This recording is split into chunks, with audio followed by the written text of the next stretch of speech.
Halo semuanya, pada mata kuliah praktikum Advanced in Business Application Development kali ini, kita akan membahas materi mengenai First Cut Sequence Diagram dan PKMKC.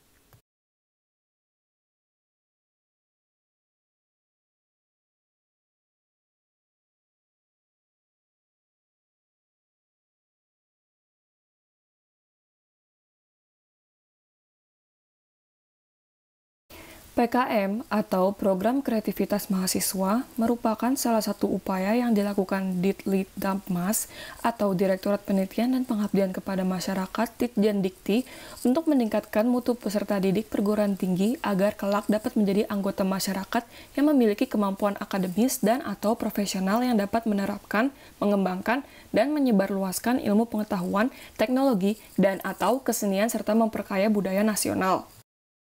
PKMKC atau PKM Karsa Cipta adalah karya kreatif, inovatif dalam ipteks.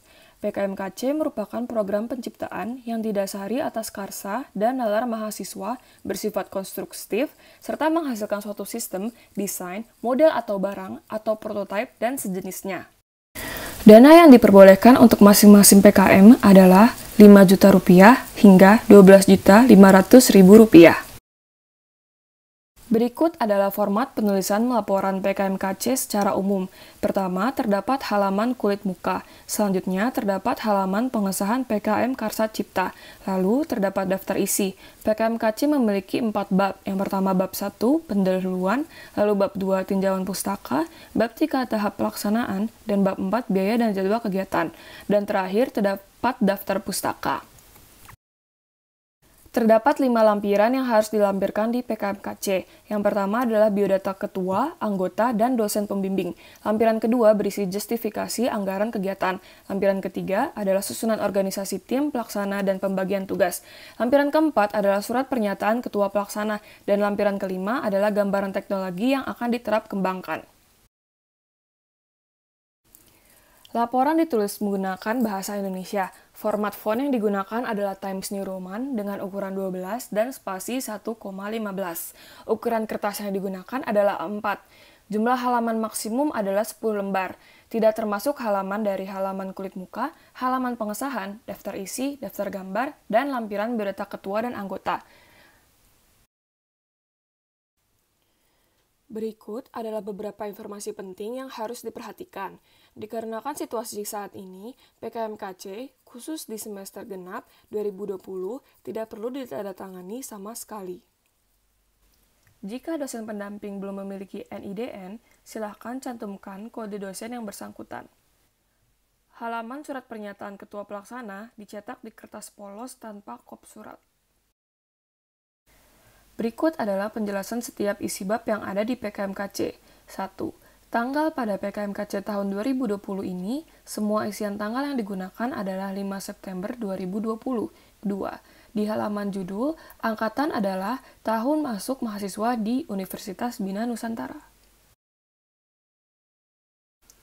Pada halaman pengesahan, ketua jurusan ditulis sesuai dengan ketua jurusan yang menjabat, yaitu Dr. Yohanes Kurniawan, Eskom SE MMSI dengan NIP D4529.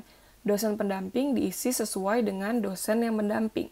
NIDN dosen pendamping silakan ditanyakan kepada dosen yang bersangkutan. Jika dosen tidak memiliki NIDN, maka masukkan kode dosen. Tanda tangan pada halaman ini cukup pada tanda tangan ketua kelompok dan dosen pembimbing. Tanda tangan ketua jurusan dan pembantu rektor atau ketua bidang kemahasiswaan dikosongkan saja. Bab 1. Pendahuluan.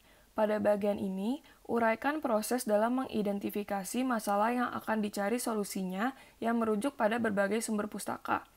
Pandangan singkat dari para penulis lain yang pernah melakukan pembahasan topik terkait dapat dikemukakan di sini.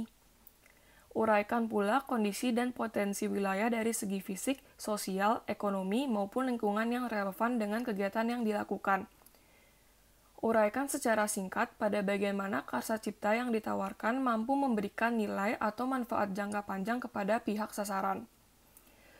Luaran yang diharapkan dari kegiatan ini dan manfaat kegiatan juga harus disajikan pada bab ini. Bab 2. Tinjauan pustaka. Pada bab ini, uraikan kondisi umum lingkungan yang menimbulkan gagasan menciptakan yang didasari atas karsa dan nalar mahasiswa. Gambaran mengenai potensi sumber daya dan peluang pasar termasuk analisis ekonomi usaha yang direncanakan disajikan secara singkat untuk menunjukkan manfaat dari karya cipta yang diajukan. Uraikan juga literatur yang memiliki keterkaitan dengan ide atau gagasan yang ditawarkan dan jika ada kemiripan pada bagaimana karya cipta yang ditawarkan memiliki perbedaan atau keunikan. Karya cipta yang ditawarkan harus bersifat konstruktif dan mampu menghasilkan suatu sistem, desain, model atau barang atau prototip dan sejenisnya serta memiliki daya guna yang jelas. Bab 3 Tahap Pelaksanaan. Pada bagian ini, uraikan metode yang digunakan dalam pelaksanaan program, cara koleksi data awal, rekayasa keteknikan, cara uji keandalan karya, teknik koleksi, pengolahan, analisis data, dan lain-lain secara rinci. Selain itu, uraikan juga tahapan pekerjaan dalam menyelesaikan permasalahan dan sekaligus pencapaian tujuan program. Bab 4. Biaya dan jadwal kegiatan. Silakan mengikuti format tabel yang telah disediakan. Total dana yang diajukan adalah antara Rp5 juta hingga Rp12.500.000. Untuk jadwal kegiatan, pastikan lama waktu sesuai dengan lama kegiatan yang dituliskan pada halaman pengesahan PKM Karsa Cipta di awal. Daftar pustaka. Daftar pustaka disusun berdasarkan sistem nama dan tahun dengan urutan abjad nama pengarang, tahun, judul tulisan, dan sumber. Hanya pustaka yang dikutip dalam usulan kegiatan yang dicantumkan di dalam daftar pustaka. Lampiran 1, biodata ketua, anggota, dan dosen pembimbing. Untuk bagian tabel pemakalah seminar ilmiah atau oral presentation dan penghargaan dalam 10 tahun terakhir dari pemerintah, asosiasi, atau institusi lainnya tetap dibiarkan ada, meskipun tidak ada informasi yang dimasukkan.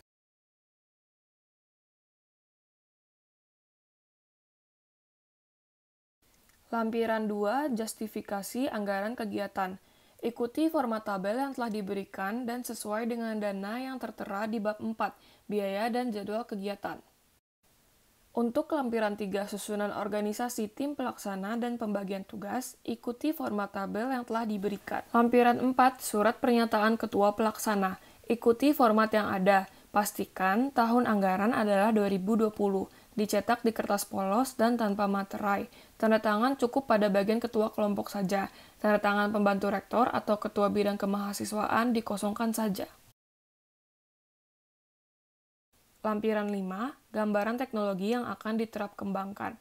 Isikan mengenai rencana teknologi yang akan digunakan, bisa berisi arsitektur, jaringan, rancangan aplikasi, dan informasi pendukung lainnya.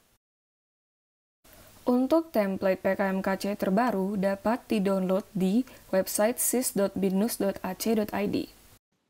Sekian materi kita di pertemuan kali ini. Semoga bermanfaat. Terima kasih.